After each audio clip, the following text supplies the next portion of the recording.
محبت کی پہلی شرط عزت ہے.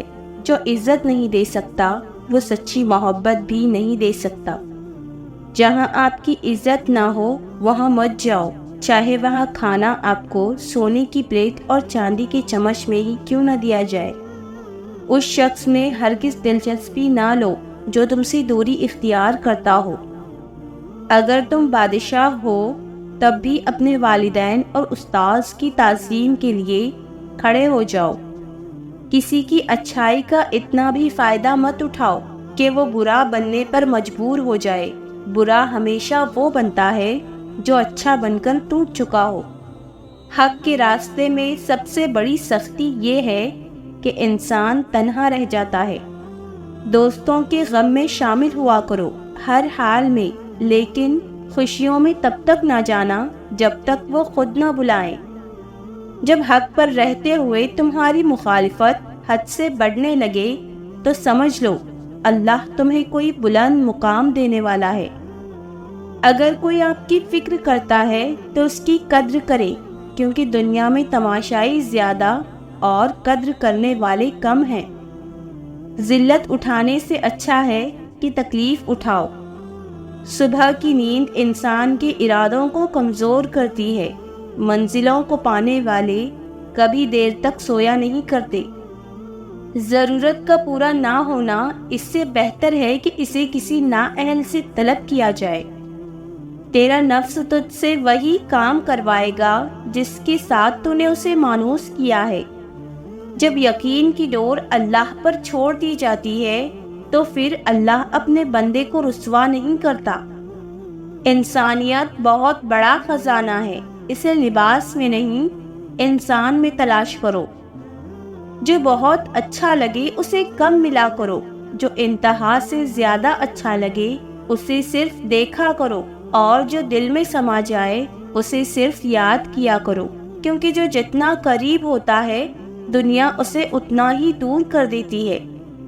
تم کسی کو چاہو اور وہ تمہیں ٹھکرا دے، یہ اس کی بد نصیبی ہے.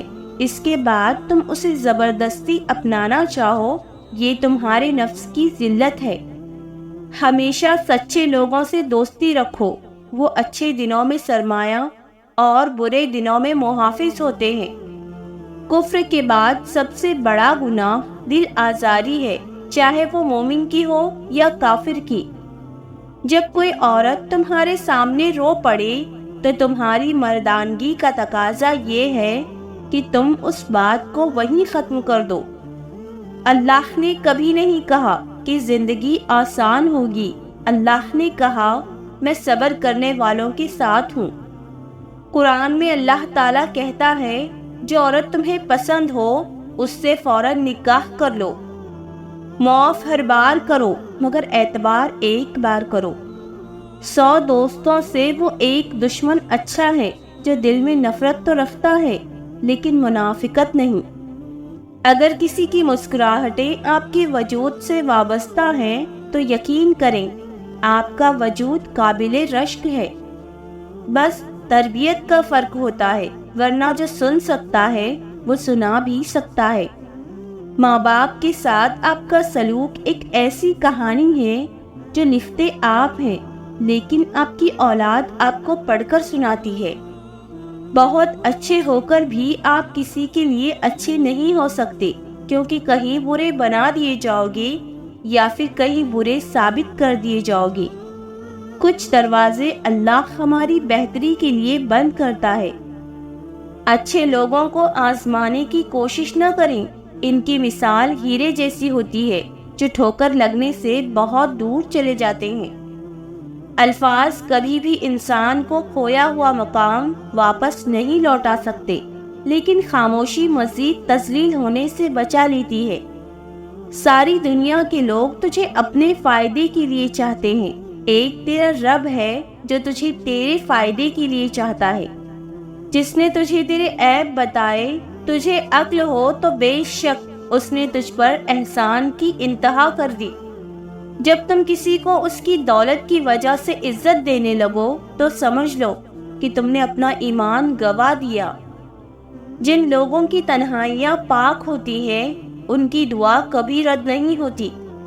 جب دعا کرتے وقت تمہاری آنکھوں سے آنسو گرنے لگے تو سمجھ جانا کہ تمہاری دعا بارگاہ الہی میں قبول ہو چکی ہے۔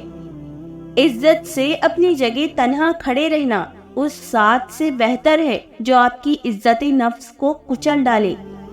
جب لوگ غصے میں ہوں تو ان کی بات کو غور سے سنا کرو، کیونکہ اصل حقیقت تب سامنے آتی ہے۔ بندہ گندے برتن میں دودھ نہیں ڈالتا تو اللہ گندے دل میں نور کیسے ڈال دے؟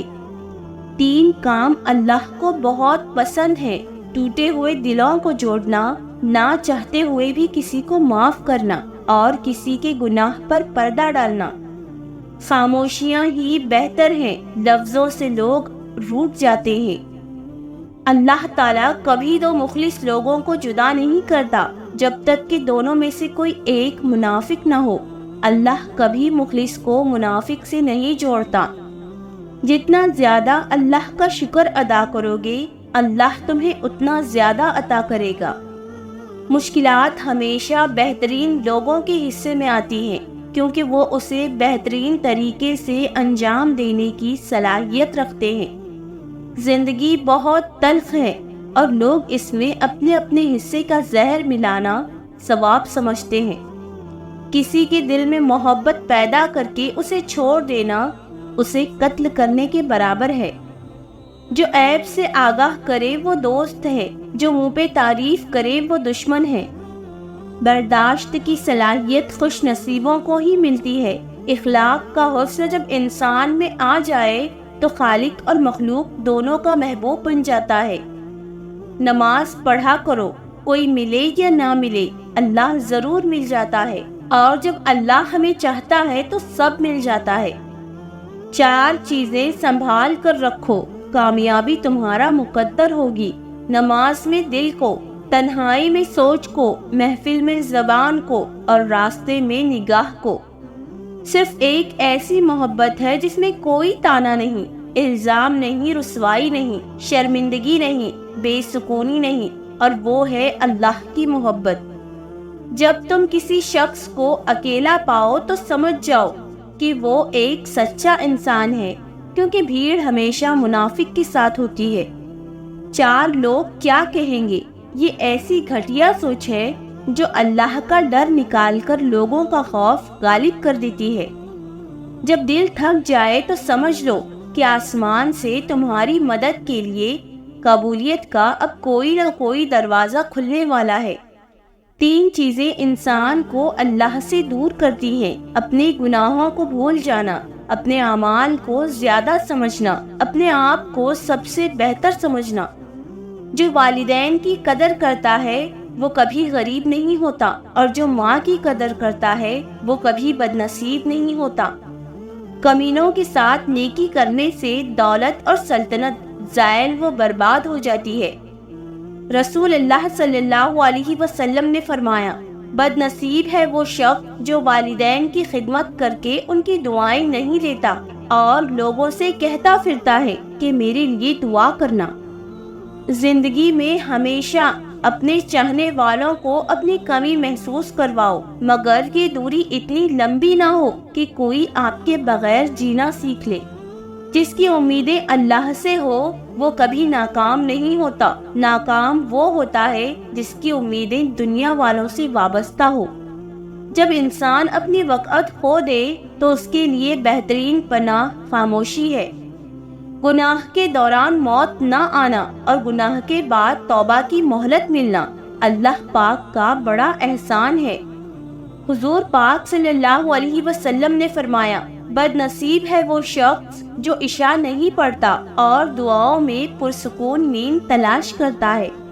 کسی انسان کو پتھر سمجھ کر ٹھوکر مت مارو، بلکہ اسے تراش کر دیکھو، شاید وہ ہیرا ہو۔ اگر تمہارے ذہن سے کسی شخص کا خیال نہیں نکل رہا ہے تو اس کا مطلب ہے کہ تم اپنی دعاؤں کا سلسلہ جاری رکھو۔